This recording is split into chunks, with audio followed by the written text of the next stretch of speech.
Carta aos Gálatas, capítulo 6, esse título em negrito também é chamado e conhecido de epígrafe, ou título em negrito, como nós temos o costume de chamá-lo. Dessa versão que eu estou utilizando está escrito: o auxílio mútuo e a responsabilidade pessoal. Os irmãos vão lembrar que na aula passada nós falamos no capítulo de número 5 sobre o fruto do Espírito. Do capítulo 1 ao capítulo de número 4, nós viemos tratando que não podemos de maneira nenhuma acrescentar nada como obrigatoriedade para que o ser humano alcance a salvação na pessoa bendita de Cristo Jesus. Quando nós entramos no capítulo de número 5, Paulo trata sobre a lei do amor, fruto do Espírito, é o amor, lembrando os dois principais mandamentos que Cristo deixou: amar a Deus acima de todas as coisas e amar ao próximo como a si mesmo. Então, a partir deste momento, nós estaremos falando sobre este capítulo de número 6, que vai justamente nos trazer a ideia de que realmente não há nada do que possamos fazer para sermos salvos. Todavia, o salvo, ele sabe o que deve fazer. Do capítulo 1 ao capítulo 4, o apóstolo Paulo está combatendo veementemente os judaizantes, mostrando para eles que não havia circuncisão, guarda de dias, nada dessas coisas poderiam acrescentar a salvação que foi dada através da pessoa bendita de Cristo Jesus. No capítulo 5, Paulo então fala da lei do amor, que é o amor que temos por Deus e pelo próximo, que mostra, que identifica aquele que de fato é salvo. Neste capítulo de número 6, nós vamos aqui passar a tratar daquilo que dentro do ambiente teológico é chamado de diaconia. O que seria a diaconia a não ser o serviço entre e para os irmãos? Então, antes que nós possamos aqui começar a leitura do capítulo de número 6, eu preciso lembrar a amada igreja, eu preciso lembrar os amados irmãos que evangelho não é ser visto, evangelho é serviço. A diaconia, o servir, este auxílio mútuo que nós transmitimos aos nossos irmãos, é justamente o que faz parte do evangelho vivido e não somente do evangelho falado. Tem muitos que optam por viverem o evangelho falado. Só que o evangelho não é somente aquilo que nós falamos. O evangelho, vou repetir, não é somente aquilo que nós falamos. O evangelho, de fato, é aquilo que nós vivemos. Então você, integrante do grupo Alunos do Reino, como de costume, você que vai assistir a live agora, você que assistirá a live depois, tanto pelo Facebook ou como o canal do YouTube, escreva, porque quando nós escrevemos, fica mais fácil de ser gravado em nossa mente. Você que vai assistir agora, você que vai assistir depois, você que está pelo Facebook ou pelo YouTube, escreva aí para que as pessoas também que estarão assistindo posteriormente possam ler e fixar em suas mentes. O Evangelho não é simplesmente aquilo que falamos, vírgula. O Evangelho também é o que vivemos. O Evangelho não é tão somente aquilo que falamos, vírgula. O Evangelho é também aquilo que vivemos, ponto. Então, a partir deste capítulo 6 da carta aos Gálatas, o apóstolo Paulo ele vai justamente tratar sobre essa vivência dentro do Evangelho, a prática do Evangelho, a prática do cristianismo. Então agora nós vamos fazer a leitura, capítulo de número 6 da Carta aos Gálatas, e vamos ver o que o texto bíblico tem a nos dizer através deste escrito. Está aparecendo aqui para mim que a conexão está fraca, e eu gostaria que os irmãos aí que estão já assistindo dissessem se está ok, se está dando para assistir a live tranquilamente, ou qualquer coisa eu mudo a internet aqui do Wi-Fi para os dados móveis. Caso esteja ok a transmissão, só digita ok.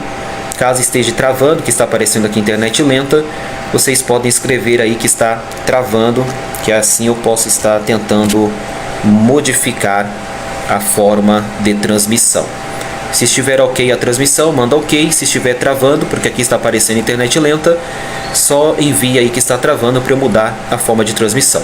Enquanto os irmãos estão aí ouvindo, eu vou dar continuidade ao capítulo 6. Vamos começar o versículo de número 1, que nos diz da seguinte forma: Irmãos, lembre que diante de todos os problemas que ele já relatou, diante da apostasia que ele relatou acerca dos irmãos ali das igrejas da região da Galácia, ele continua chamando aquela igreja de irmãos. As dificuldades dos Gálatas não tirou de Paulo a irmandade. As dificuldades de desvios doutrinários, de infiltrações errôneas de ensinos que os judaizantes estavam trazendo aos Gálatas, mesmo diante de tanta tristeza, digamos assim, que Paulo demonstrou nestes 5 capítulos que nós estudamos acerca dos procedimentos que os Gálatas estavam vivendo, em momento algum ele deixou de chamá-los de irmãos. Então observemos aqui que Paulo vai começar então a tratar sobre a forma que eles deveriam lidar com os próprios irmãos que possuíam a mesma fé que eles.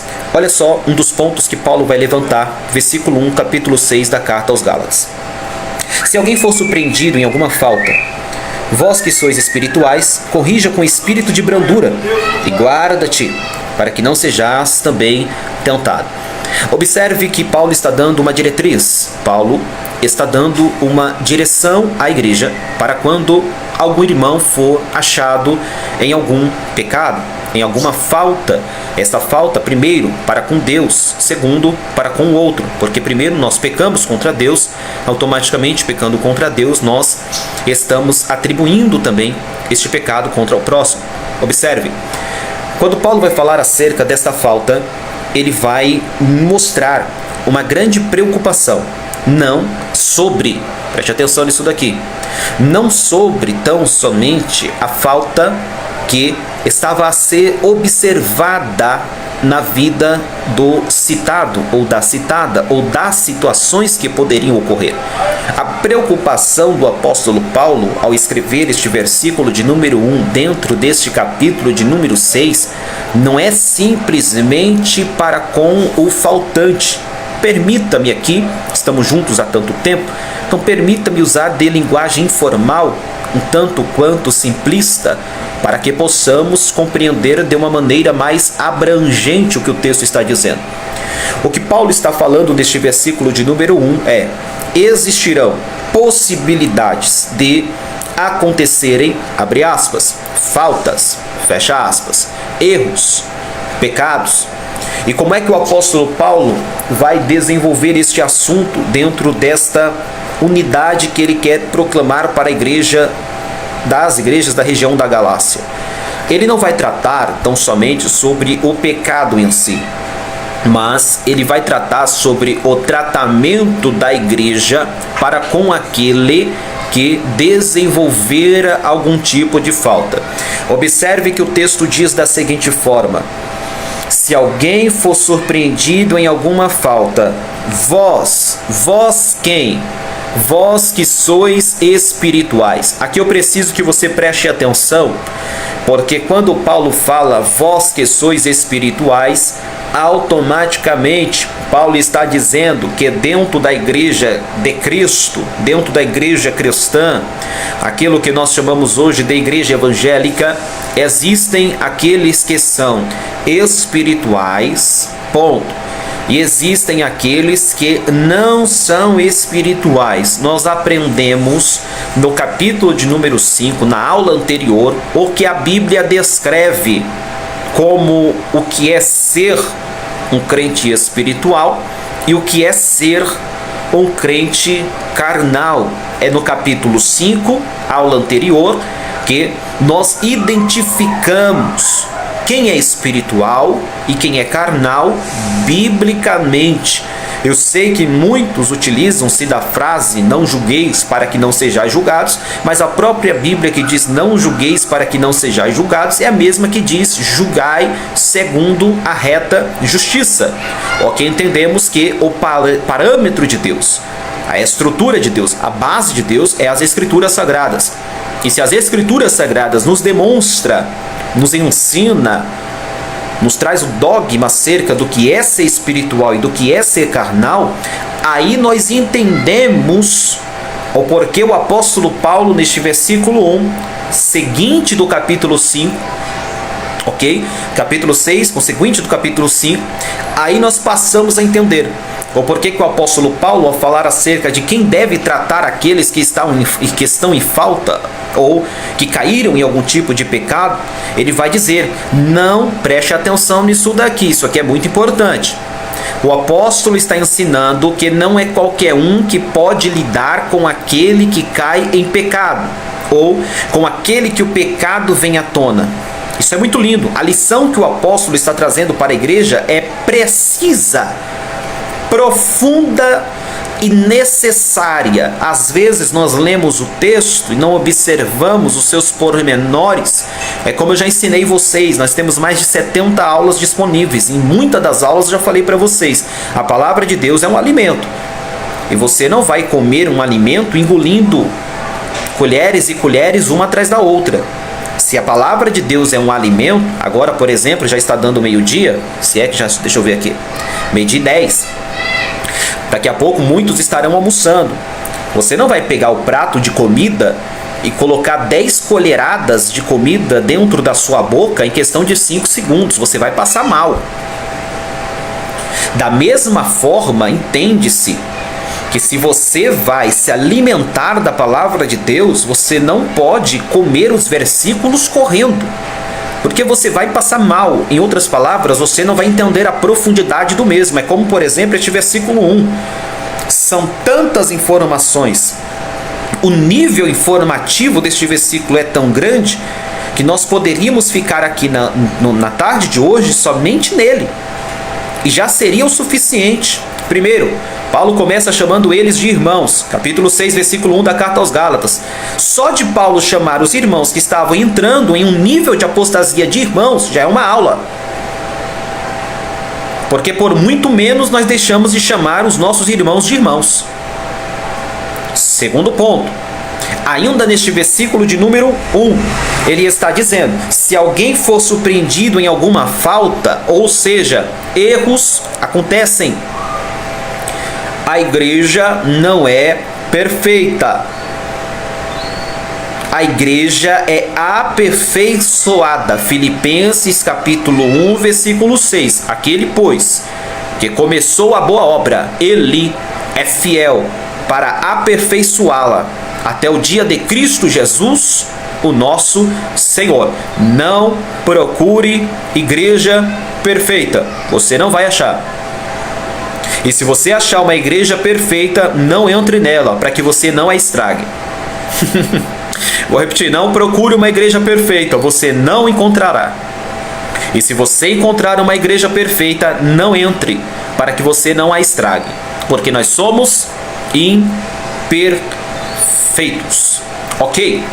Ainda neste versículo 1, ele vai dizer que estes que são achados em falta, que deliberam algum tipo de pecado, ação pecaminosa sobre a sua vida, eles têm que ser tratados, corrigidos. Sim, a grande questão que Paulo levanta neste versículo de número 1 é: quem deve corrigir os irmãos que foram achados em falta? Vou repetir. A grande questão que é levantada neste versículo de número 1 é sobre quem deve corrigir estes irmãos que foram achados em falta. Observe, onde você congrega, ou você já foi achado em falta, um dia será achado. Você conhece alguém que já foi achado em falta diante de Deus, ou um dia será achado em falta diante de Deus. A grande questão levantada pela palavra de Deus neste versículo de número 1, neste capítulo de número 6, é que não é qualquer um, preste atenção, não é qualquer um que pode corrigir aquele que é achado em falta, em pecado diante de Deus. Eu estou na Bíblia, não feche a tua Bíblia, deixe a Bíblia aberta como nós sempre fazemos no grupo Alunos do Reino. Mantenha a Bíblia aberta. Capítulo 6, versículo 1. O que é que Paulo vai dizer? Existe uma característica, ou melhor, existe uma classificação. Irmã Roseli, boa tarde, a paz de Cristo. Libânia Santos, a paz do Senhor. Daniela Cristina, só gente boa, só as pregadoras da palavra de Deus. Deus abençoe a vida de vocês. Vamos lá, dar continuidade? Pois bem, Paulo vai dizer que ao ocorrer tais faltas, preste atenção para você aprender e ensinar depois. Paulo diz que os que foram achados em tais faltas não podem serem corrigidos por qualquer um. Aí talvez você me pergunta, por que não é qualquer um que pode corrigir aqueles que foram achados em pecado? Por exemplo, em erros, em dificuldades diante de Deus. O que eu vou dizer aqui para você é muito sério. Dependendo da pessoa que se levante para corrigir alguém que está em falta diante de Deus, ao invés dessa pessoa gerar cura, essa pessoa vai terminar de matar. Ao invés dessa pessoa restituir o irmão em Cristo, essa pessoa vai terminar de afundar o próprio irmão em Cristo. Se segura na cadeira porque eu vou te falar. Quem mata crente é crente. Quem mais derruba a crente é os próprios crentes. Por quê? Falta de ensino bíblico, falta de compromisso com a palavra, falta de entendimento do evangelho, falta de conhecimento da Bíblia. Conhece muito louvor, mas conhece pouca palavra. Conhece muito de revelação, mas conhece pouco de palavra. Conhece muito de profecia, tá cheio por aí, conhece muito de profecia, mas conhece pouco de palavra. E como é que você vai viver aquilo que você não conhece?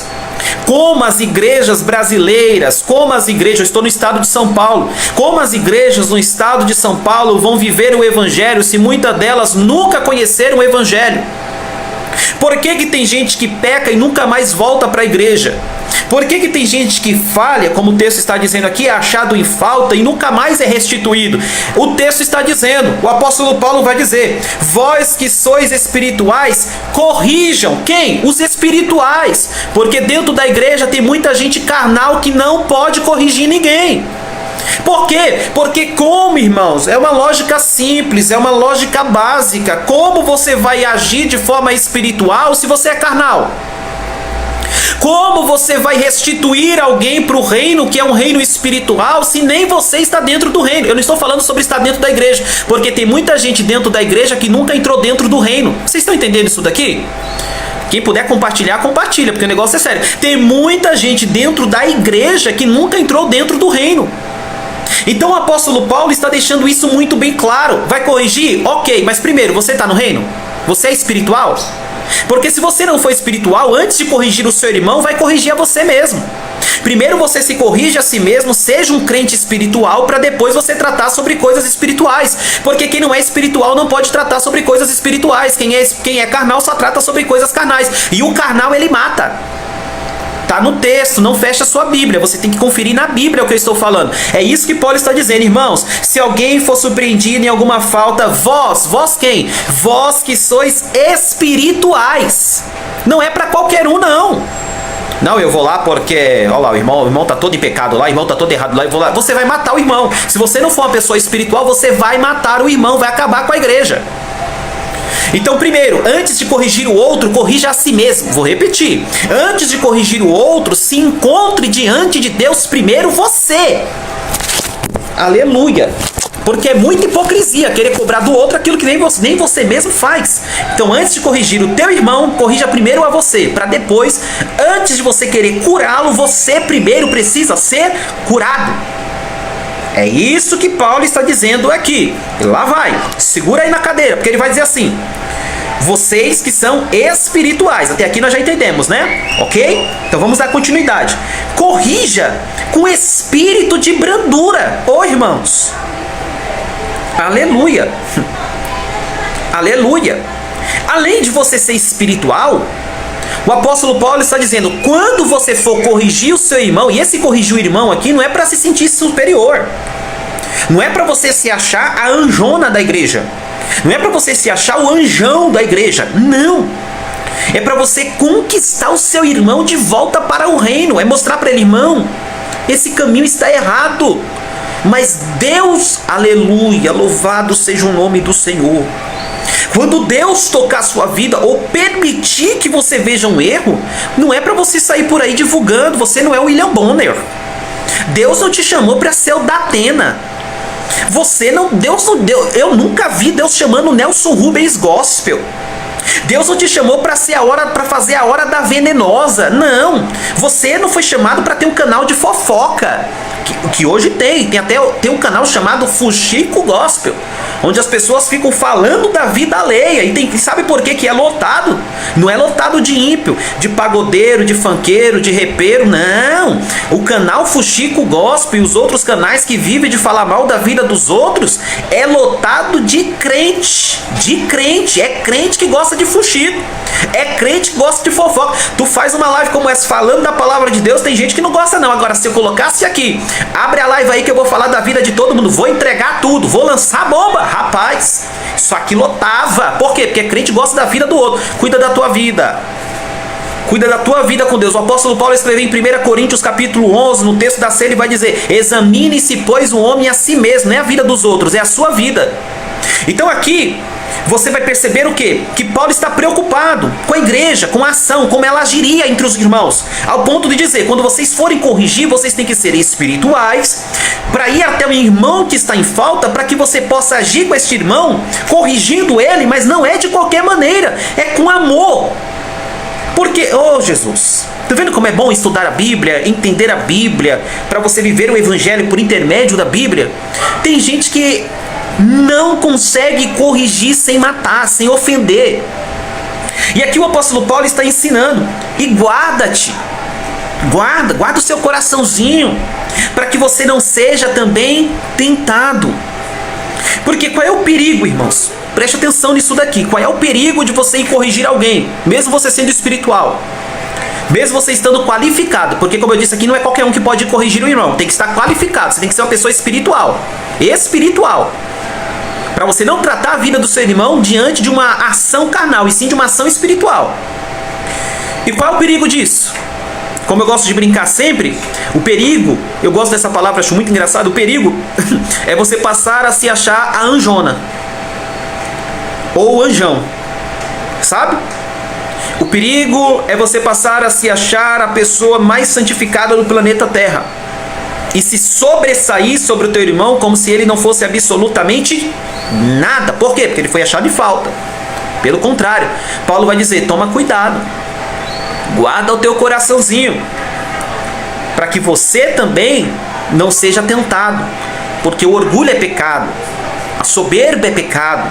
Então, ao corrigir o seu irmão, não torne-se pior do que aquilo que ele mesmo é, ou fez, ou cometeu. Ok? Vamos partir para o versículo de número 2. Olha a igreja. Eu não estou falando sobre frequentadores de templo que não querem viver o evangelho. Eu estou falando sobre o evangelho. Então vamos ver o que é o evangelho. Versículo de número 2. Levai as cargas um dos outros, e assim cumprireis a lei de Cristo. Paulo começa falando sobre o irmão achado em falta, sobre os espirituais que tem que ajudar este irmão, que vem trazer uma correção com amor, com brandura. Depois no versículo de número 2 ele diz: levem a carga um dos outros. e aqui eu vou utilizar a palavra da nossa irmã Daniela Ávila, tenha empatia pelo seu irmão. Tenha amor ao ponto de ter empatia, sentir a dor do outro, sentir a necessidade do outro. E qual é o problema? Porque todas as vezes que você vê, já expliquei em outras aulas, como entender as cartas de uma forma um pouco mais simples, quando você, por exemplo, tem irmãos que não tem tantos materiais de estudo. Como entender a carta de uma maneira um pouco mais simples? Todas as vezes que você vê um assunto sendo levantado, vou dar a senha, a chave aqui interpretativa para vocês. Todas as vezes que vocês presenciarem um assunto sendo levantado dentro da carta, dentro da epístola, que geralmente vem com o sentido de aconselhamento, correções, instruções, direções e etc. Todas as vezes que você vê algo sendo levantado, você tem que pensar, por que que isto foi levantado pelo escritor? Como por exemplo, quando ele escreve dizendo, versículo 2 do capítulo 6 da carta aos Gálatas, quando ele escreve dizendo, levai as cargas um dos outros, e assim cumprireis a lei de Cristo. Qual era a preocupação do apóstolo Paulo em relação a estas igrejas na região da Galácia? O que será que eles estavam deixando de fazer? O que será que eles estavam sendo... Por que será que Paulo precisou lembrá-los? Por quê? Por que será que Paulo precisou lembrá-los? Que tinha que carregar a carga um dos outros, ou seja, envolver-se com o outro, preocupar-se com o outro. Eu vou resumir aqui de uma maneira bem simplista. O grande perigo que a gente vê na entrelinha bíblica aqui é uma igreja onde cada um vive por si mesmo. Vou repetir.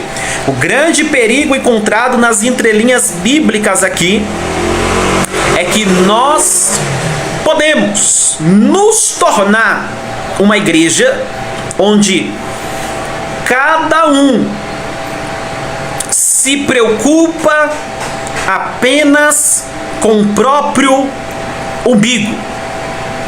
O problema encontrado aqui do não levar a carga um dos outros é que temos o risco de nos tornarmos crentes individualista, onde já não são mais um corpo, onde cada um vive a própria vida sem se preocupar com o outro. Isto definitivamente não é evangelho, porque o evangelho bíblico está nos ensinando: carreguem a carga um dos outros, enxergue a dificuldade do seu irmão. Perdão. Enxerguem a dificuldade que seu irmão esteja passando. E aí torna a dizer o escrito da nossa irmã Daniela: tenham empatia. Tenham empatia. Paulo está conclamando isso aos irmãos das igrejas da região da Galácia. Vamos continuar o texto bíblico? Capítulo 6, versículo 3. Por quê? Se alguém julga ser alguma coisa não sendo nada, a si mesmo se engane. Irmão, isso aqui é muito sério. Já naquela época, haviam pessoas que achavam ser o que não eram. Vou repetir. Já naquela época, o apóstolo Paulo estava denunciando pessoas que julgavam ser aquilo que nem eram. E essas pessoas, o próprio Paulo vai dizer: vocês estão enganando, não é o outro, vocês estão enganando a si mesmas. Porque ser não é sobre o que falamos, ser é sobre a essência do que fazemos. E já naquela época tinha muitos papagaios de pirata. Já naquela época tinha muita gente boa de gogó. Hoje não são boas de gogó, né? Hoje são boas de dedinhos, né? Que teclam, que é uma beleza. Tem gente teclando para todo lado. É grupos de WhatsApp, é Twitter, Instagram, Facebook. Hoje não se fala mais com a boca, né? Se fala com os dedos. E já naquela época tinha muita gente falando e pouca gente fazendo. Até porque quem fala muito pouco faz. Eu aprendi que quem é nem se apresenta, ele simplesmente é pela sua essência. Quando você vê alguém dizendo muito do que é porque essa pessoa tem total insegurança do que é e nem sabe o que é. E aí Paulo vai usar o seguinte termo: se alguém se julga ser alguma coisa não sendo nada, não engana ninguém, engana a si mesmo. Porque nós sabemos identificar quem tem e quem não tem, quem é e quem não é. Quem se auto-engana é a própria pessoa que pensa que é, mas na verdade não é. Pensa que tem, mas na verdade não tem. Porque tem muita gente falando que tem e não tem. Tem muita gente que tem e não fala. Porque quem é não precisa se apresentar. Eita. Mas voltando aqui. Quem é e quem não é? Quem tem e quem não tem? Versículo 4. Como eu expliquei para vocês, a Bíblia se explica pela Bíblia. Olha o que o versículo 4 vai dizer. Mas prove cada um seu trabalho. E então terá motivo de gloriar-me unicamente em si e não em outro. Observe que Paulo levanta 2 pontos aqui. O primeiro ponto, que o cristianismo tem trabalhos. Você acha que o diabo está preocupado com o crente parado? O crente parado já é dele. Isso é perigoso. Você acha que o inimigo está preocupado com os soldados estacionados? O soldado estacionado já é dele. No reino de Deus é impossível ficar em cima do muro. Em cima do muro já é uma decisão. Ou você pula do muro para o lado de Deus, ou tu já está em cima do muro ao lado do diabo. Não existe meio termo no Evangelho de Cristo Jesus. É tudo ou nada. Não tem como ficar em cima do muro. No versículo 4 ele diz: prove cada um seu trabalho. Qual é o seu trabalho? Eu vou dar um tempo para você pensar antes que a gente continue aqui para o versículo de número 5. Qual é o seu? Não me responda não. Reflita você mesmo, consigo mesmo, nessa tarde de sábado. Qual é o seu trabalho? O que você tem feito para Deus? O que você tem feito para o reino de Deus? Quem você tem sido? Se nesta tarde, ou quando você for assistir esse vídeo pelo YouTube ou pelo Facebook, alunos do Reino Grupo 1, alunos do Reino Grupo 2, você que está estacionado, a palavra de Deus me dá autoridade diante deste texto para te dizer: saia deste estacionamento espiritual e volte a fazer o que você fazia para o reino de Deus. Volte a ser o que você era dentro do reino de Deus. Volte a agir como você agia dentro do reino de Deus. Lá vai, se segura na cadeira porque Deus vai falar contigo mais uma vez dentro desta live. A tua missão é maior do que a tua decepção. Vou repetir. Escreve aí, você que vai assistir agora, você que vai assistir depois, seja pelo Facebook ou pelo YouTube, escreve aí. Escreva decretando: a minha missão é maior do que a minha decepção. Aleluia. Escreve aí: a minha missão é maior do que a minha decepção. Eu estou ministrando esta aula. Eu sei quando eu estou dando aula, eu sei quando eu estou estudando, eu sei quando eu estou ensinando e eu sei quando eu estou profetizando. E neste momento eu não estou ensinando, neste momento eu estou profetizando biblicamente sobre a sua vida. A sua missão, aleluia, é maior do que a sua decepção. Nenhuma decepção na sua vida é maior, por maior que seja.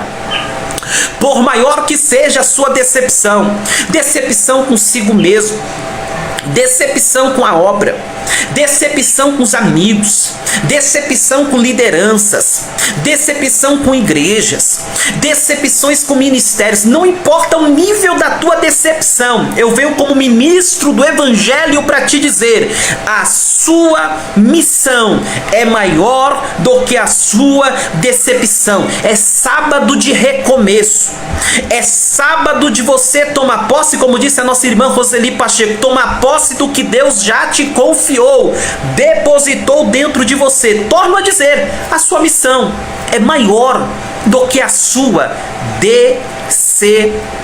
corrupção. Continuando, no versículo de número 5 ele diz: porque cada um levará o seu próprio trabalho. Evangelho não é colônia de férias. Não, eu vou pro Evangelho porque no Evangelho há promessas de descanso.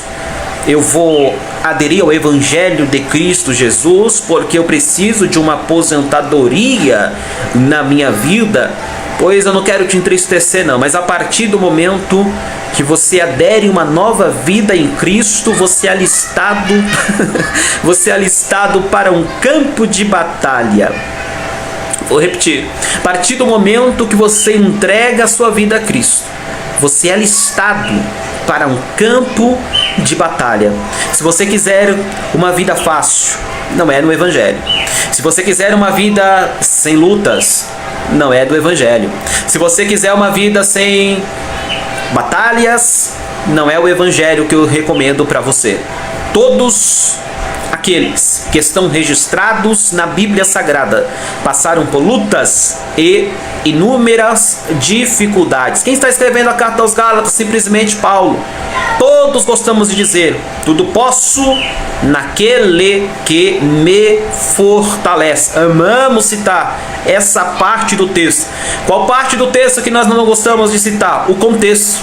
Porque o contexto, Paulo vai dizer: sofri naufrágio, passei fome muitas das vezes, por muitas das vezes senti sede, apanhei, fui preso, estive à beira da morte por algumas vezes, saí fugido de alguns lugares. Só que nós só gostamos da parte onde ele finaliza dizendo: posso todas as coisas naquele que me fortalece. Que todas as coisas são essas? Posso passar necessidade, mas ele me fortalece. Posso passar fome, mas ele me fortalece. Posso até estar com sede, mas ele me fortalece. Posso não ter o que vestir, mas é ele que me fortalece. Então o Evangelho não é um mar de rosas. O Evangelho tem os seus espinhos. Então se você quer uma vida tranquila, de fato o Evangelho não é para você. Todavia, o próprio Cristo diz: tendes bom ânimo, pois neste mundo tereis aflições, mas tende bom ânimo. Eu que em Cristo venci. Ele não está dizendo que você vai vencer, mas ele está dizendo: eu venci. E se você está em Cristo, existe uma vitória garantida. Que vitória é essa, ministro? Vou te dizer: talvez essa vitória não venha na terra. Muitos dos nossos irmãos morreram. Você não é melhor do que eles. Muitos dos nossos irmãos morreram sem vitórias que tanto desejaram, que tanto buscaram. Por que não dizer dos nossos irmãos nos coliseus romanos, os mártires da fé? Por que não dizer sobre os nossos irmãos que morreram com fogueiras acesas, cantando hinos ao Senhor, louvando ao Senhor, sendo queimados vivos, mas não negando a fé? Por que não dizer dos nossos irmãos que foram jogados nos coliseus da vida, onde leões, bestas feras eram soltas e destroçavam pais, mães, filhos, esposos, esposas, e eles não negavam a fé? E o que é que nós fazemos hoje? Eu neguei a fé. Por quê? Porque o irmão passou por mim, não me cumprimentou, estou saindo da igreja. O que é que nós fazemos hoje? Não, é porque o pastor deu oportunidade para fulano, deu para ciclano, deu para Beltrano e não deixou cantar um hino no microfone. O que é que a gente faz hoje? Não, estou saindo do ministério, estou saindo da igreja, estou me afastando do caminho do Senhor, porque irmãos, que haja fortaleza estrutural de Deus para a tua vida nessa tarde, em nome de Jesus Cristo. Vamos para o versículo 6. Nós já estamos finalizando mais uma carta. Versículo 18, a gente finaliza a carta aos Gálatas. Você que não assistiu as demais aulas, nos procure, manda mensagem, diga que quer ouvir. A gente coloca você no grupo, os alunos no reino, grupo 1, grupo 2, envia os links das aulas e você vai aprender a palavra de Deus. Versículo 6 diz assim: mas aquele que está sendo instruído na palavra, irmãos, olha o detalhe que Paulo usa: aquele que está sendo instruído na palavra, porque nem toda instrução vem da palavra. Vou repetir, nem toda instrução vem da palavra. É por isso que eu ensino vocês há tantos anos o evangelho expositivo, que é quando você pega o texto, explica o texto, apresenta o texto, observa o texto e aplica o texto.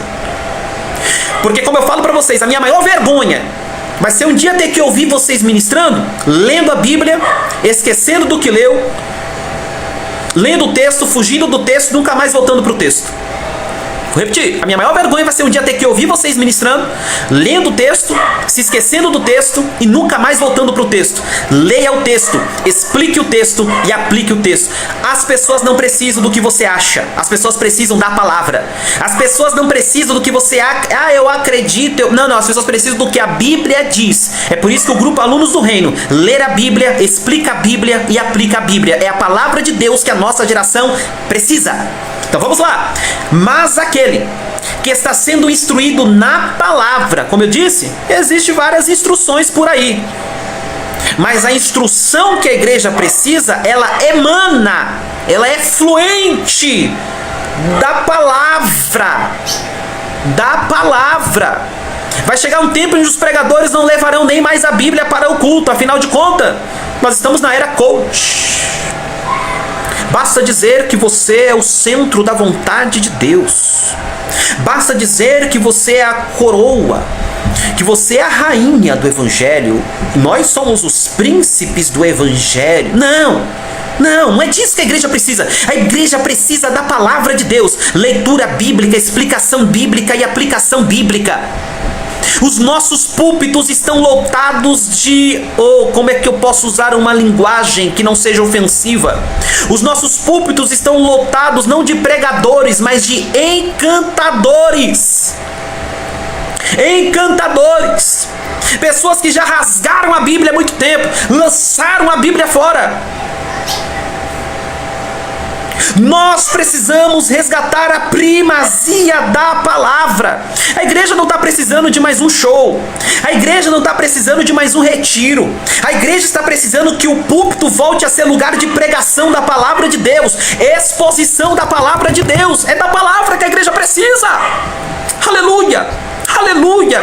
Que Deus levante alunos do reino grupo 1, alunos do reino grupo 2. A minha oração é que Deus levante vocês onde vocês congregam como proclamadores da palavra, da palavra, da palavra. Nós não precisamos de contadores de histórias, como alguns pregadores se posicionam. Eu não sou um pregador do evangelho, eu sou um contador de história. Vai contar história na escola, se torne um professor de história. Nós somos pregadores, nós somos aqueles dispenseiros dos mistérios de Deus dentro da palavra do Senhor.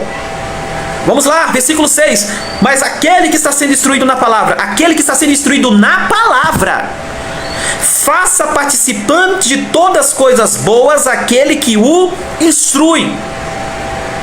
O que Paulo está dizendo aqui neste versículo de número 6 é que aqueles que esmeram no ensino, no ensinar, no discipular, eles podem serem recompensados por aqueles que são instruídos. Ok? Versículo 7. Não vos enganeis. De Deus não se zomba, pois aquilo que o homem semear, isso também ceifará.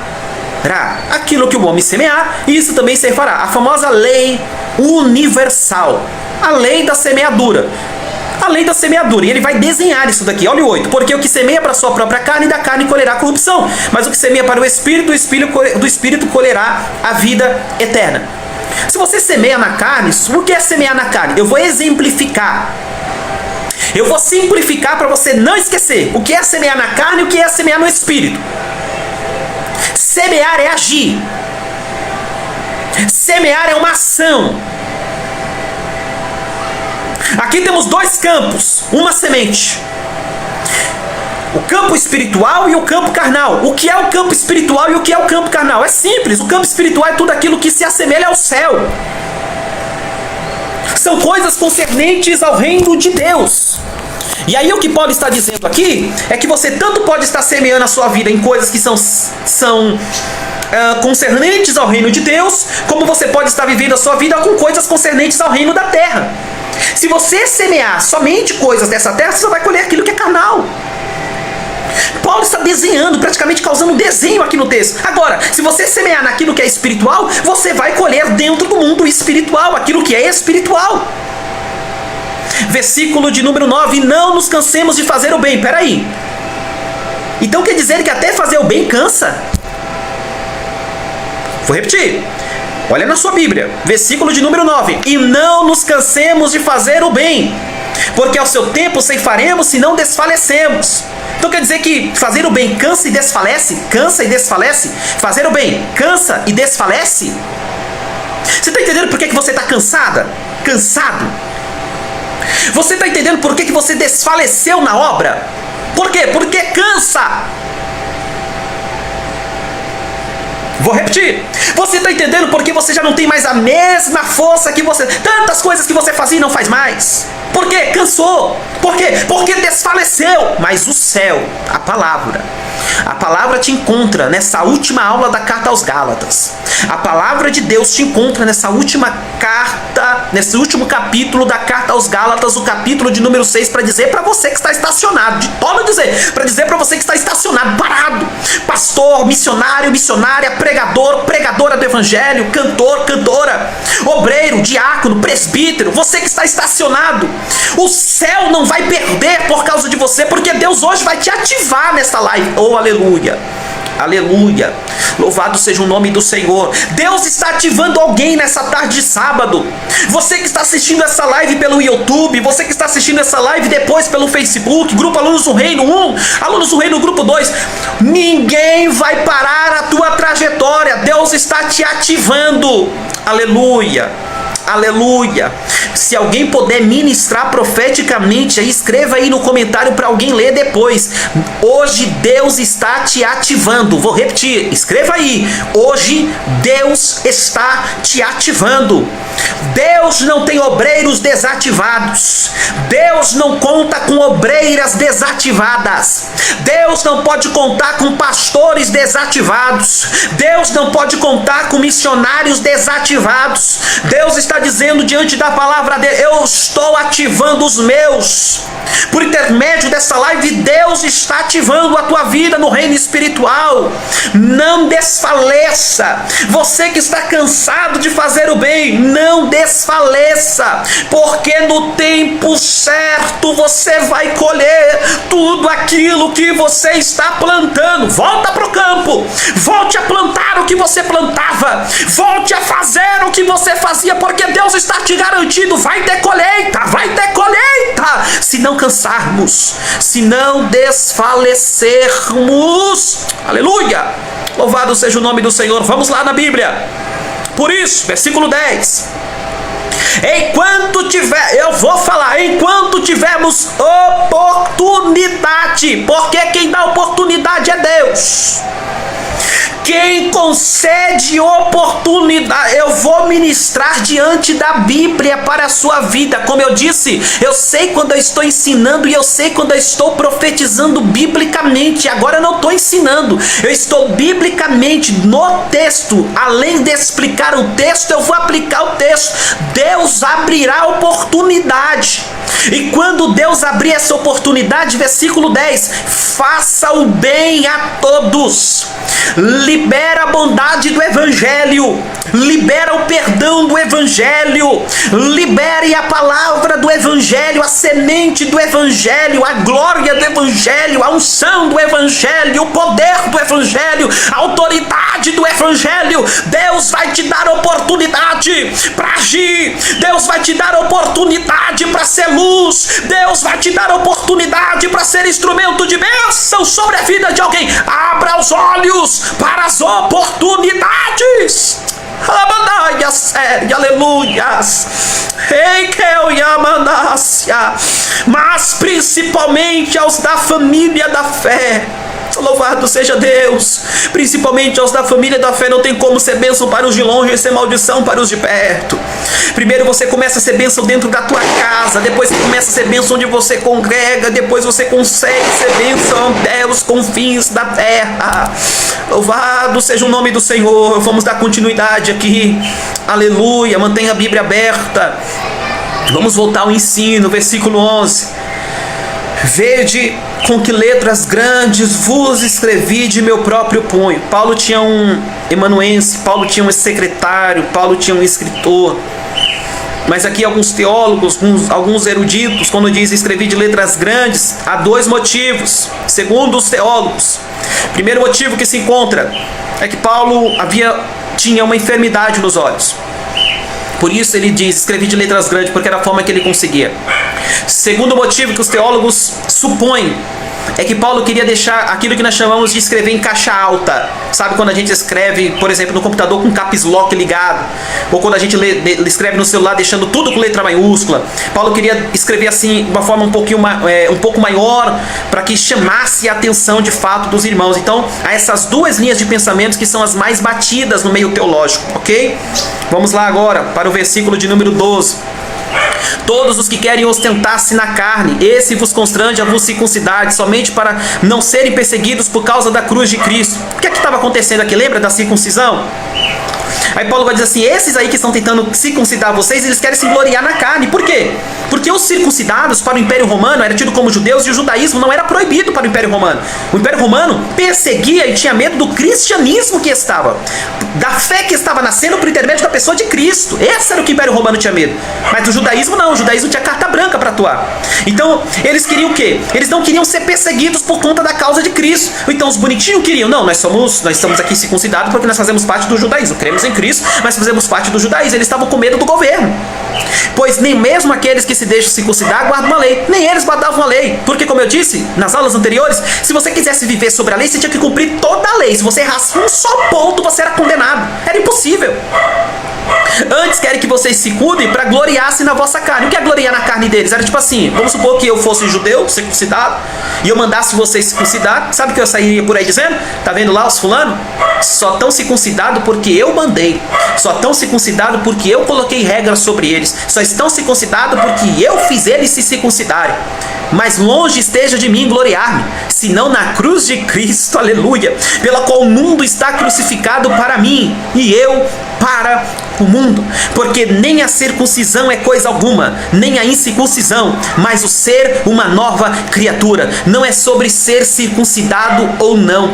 Não é sobre obedecer determinadas regras impostas pelos homens ou não. É sobre ser uma nova criatura. Lá vai, se segura na cadeira aí, porque tem muita gente obedecendo a regras de pastores, a regra de lugares, a regras de ministérios, que nunca nasceram de novo, nunca tiveram encontro com Cristo, nunca nasceram da água, no batismo, nunca nasceram do Espírito, novo nascimento por intermédio do Espírito de Deus. Não são novas criaturas, mas se garante, por quê? Se garante na própria carne. Não, é porque eu obedeço a regra tal, é porque mandaram fazer isso, eu faço isso, mandaram me vestir assim, eu me visto assim. Então todas essas regras que eu mesmo faço, glórias a mim, poderes a mim, isso tudo me justifica. Nada disso te justifica. O que te justifica diante de Deus é nascer de novo. O que te justifica diante de Deus é ser uma nova criatura. O que te justifica diante de Deus é crer na obra salvífica de Cristo. O que te justifica diante de Deus é o sangue de Cristo derramado na cruz do Calvário. E a todos quantos andarem de conformidade com esta regra, paz e misericórdia sejam sobre eles e sobre o Israel de Deus. Quanto ao mais, ninguém me incomode, porque eu trago no meu corpo as marcas de Jesus. Deus não levanta ninguém sem primeiro marcá-lo. Eu peço que você que está assistindo agora e que vai assistir depois a esta última aula da Carta aos Gálatas, escreva aí nos comentários: as marcas de Deus testificam um ministério. As marcas de Deus. Vou melhorar. As marcas geradas por Deus testificam um ministério. Vou repetir. As marcas geradas por Deus testificam um ministério. É essa marca na tua vida, é essa dor na tua vida, que ao invés de te afastar de Deus, te aproximou. É esse nível de dor na tua vida, é este nível de lágrimas que você passa ou passou na tua vida, que traz a testificação do tamanho da chamada. Eu não vi na Bíblia ainda Deus chamar alguém que não foi marcado pela dor. Davi, quando ele é ungido para ser o segundo rei de Israel, ele está abandonado no campo. colocado para cuidar das poucas ovelhas. Nem seu pai acreditava que ele poderia ser rei. Marcado. Todo aquele que Deus tem uma grande obra, todo aquele que Deus tem uma grande chamada, uma grande revelação para a própria vida, vai ser marcado. A dor gera chamada. A dor tem... Eu sei, realmente é muito difícil entender isso e aceitar e viver isso. Mas até na dor, Deus tem propósito. Eu costumo dizer que na pedagogia de Deus, o deserto é uma escola. Na pedagogia de Deus, o deserto é uma incubadora. Na pedagogia de Deus, o deserto é um ventre. Deus está te gerando no ventre da dor. Aleluia, aleluia. Deus está gerando algo grande na tua vida, no ventre da dificuldade. Deus, louvado seja o nome do Senhor. Deus está gerando coisas maravilhosas para a tua história, mas é no ventre da dificuldade. Como diria o falecido irmão Lázaro, vou passando pela prova, dando glórias a Deus. Como é que o pai da fé Abraão foi fortalecido? A Bíblia diz, de glória em glória. E Abraão foi fortalecido, dando glória a Deus. Ou seja, vivendo para a glória de Deus. Finalizando, que a graça do nosso Senhor Jesus Cristo seja, irmãos, com o vosso espírito. Amém. Meus amados, finalizamos a carta aos Gálatas, em seu capítulo de número 6. Vocês que já fazem